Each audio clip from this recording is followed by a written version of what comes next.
Alright, so now that you know all the statistics and the numbers, really just kind of artificial things, let's get into the meat of it. Where did I get accepted? Where did I get rejected? Where did I get waitlisted? How did I end up at Princeton?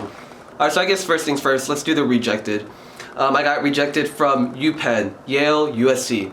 USC was a weird one. I don't really want to talk about it, and not to sound cocky, but like I'd expected to get in and I didn't, and it was a big shock, whatever.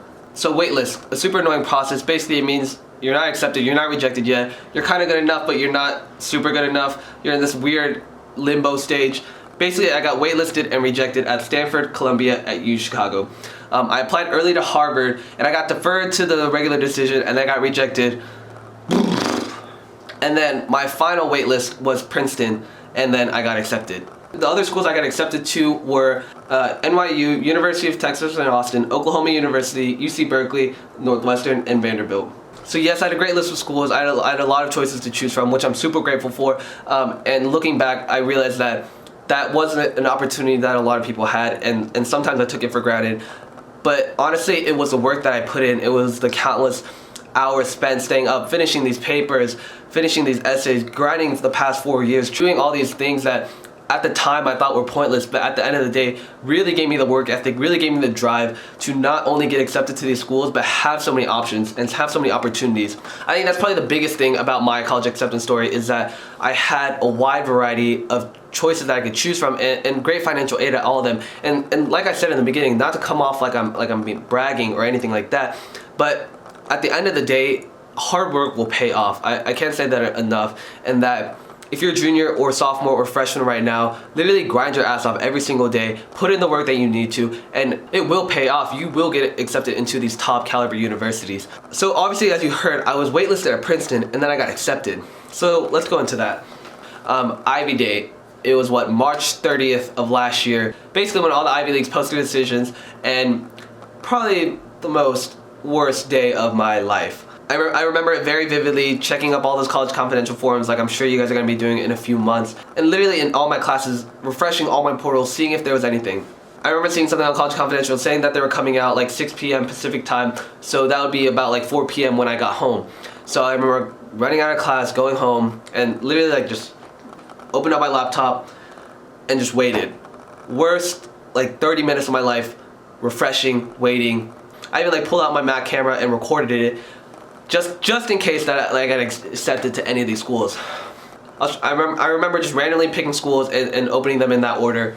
U Chicago, waitlisted. I thought, alright, not a big deal. Wasn't one of my top choices, and it's too much of a research school. UPenn, rejected. A little upset since I thought it'd be one of the easier ones to get into. Yale, rejected.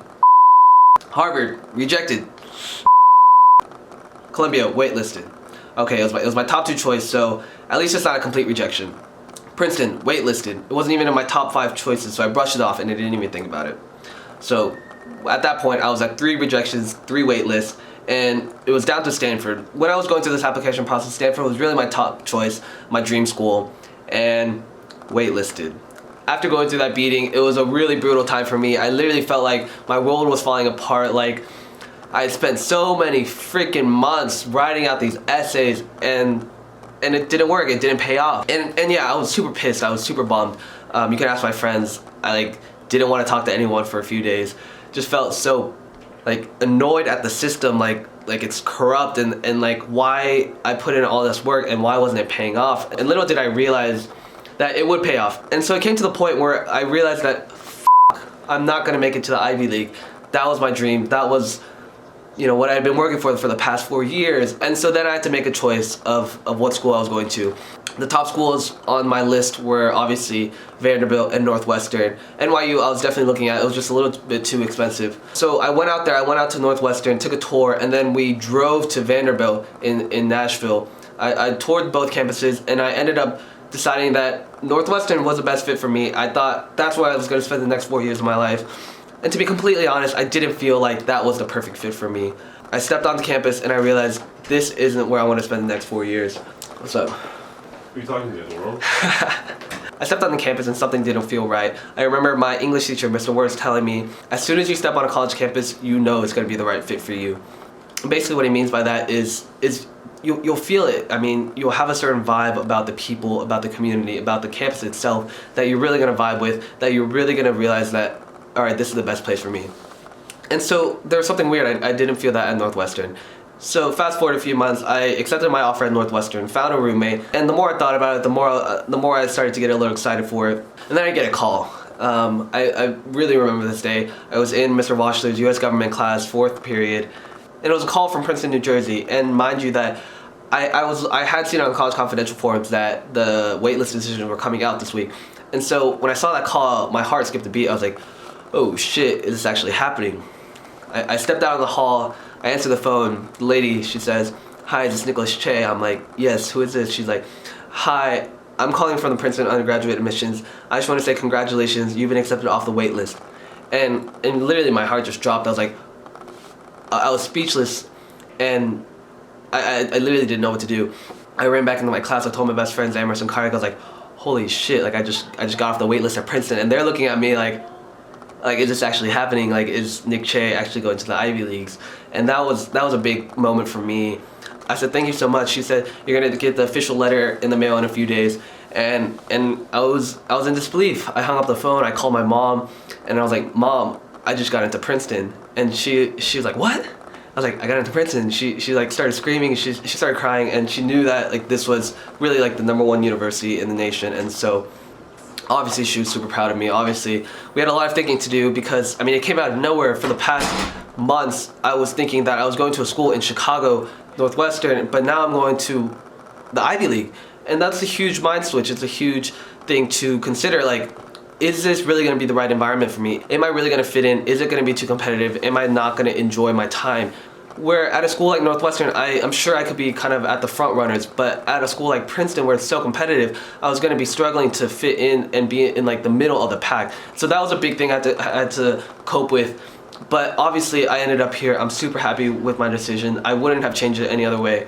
So I know I've been rambling a long time, but I just want to make sure that I get my story right, that you guys know all the details of what happened, and to kind of show that at the end of the day, everything will work out. You're going to end up where you need to be. And for a while, I really thought that my life was ending. I thought, this sucks. Like, shit, I didn't get into any of the schools I wanted to. And I don't mean to come off like, oh, Northwestern or Vanderbilt or Berkeley, like those aren't great schools, because obviously they are. They rank in like top 20 every single year. But it wasn't the goal that I had set for myself, which was more of a pride thing for me than for anyone else, especially like my family or friends. And the fact that I got off the wait list is actually like very, very, very, very slim. Hi, this is Caroline. She's stopping in for a second. We're gonna go do a photo shoot, so that's another video. Yeah. How'd you get into Princeton? Well, I didn't care about scores. Don't care about scores. Don't care. Am I not in it? You know, it's not that you don't care about grades. I don't think that's just It's like the like- most important part, right? Yeah. In my essays, I just like made it pretty clear that the classes I took were because I was super interested in them. So like, even though APs were available to me, didn't take. So yeah, basically what she's trying to say is that don't do things just because you think it's going to look good on the application. Find things that you're passionate about. I mentioned that earlier, and really invest yourself in those things rather than spending time on arbitrary things. Yeah, because it comes through. Like, they see. And Right. I know like people in my grade who applied and who took all the right classes and they didn't get in. But it's not because they're not smart enough. It's just like you need to differentiate yourself. And so I mentioned that in my other video, is that college counselors can literally see right through the bullshit. They know when you're not being genuine, when you're not being authentic, when you're not telling your true story. And so for people like us who did get accepted to these schools, it's that difference that sets people apart, of having a unique voice rather than being fake. Yeah.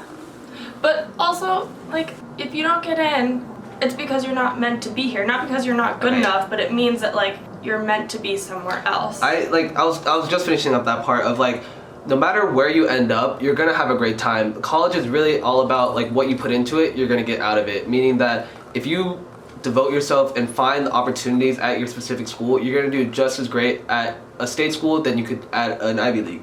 Yeah. Alright, let me finish this up.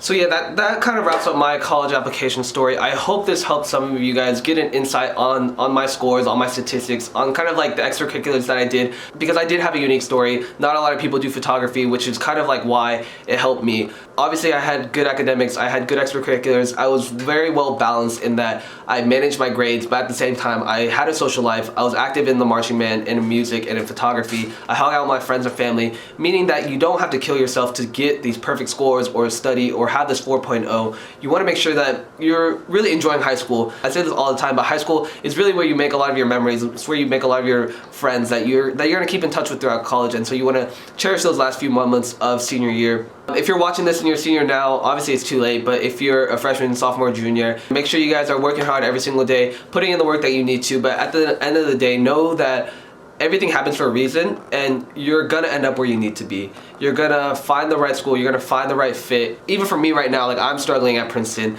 It's very competitive here. I don't feel like, obviously I've made friends, and obviously I have a lot of people here, but it just takes time. It takes time getting used to the college environment. It takes time to figure out what you're doing. It's a whole new environment. It's a whole new situation. I hope this helps. If you have any more questions, leave them down below. I'll try and make more videos about this college application process while it's still December and you guys are going through that. My name is Chae. If you guys like this video, make sure you guys like, comment, and subscribe, and I'll see you guys next time.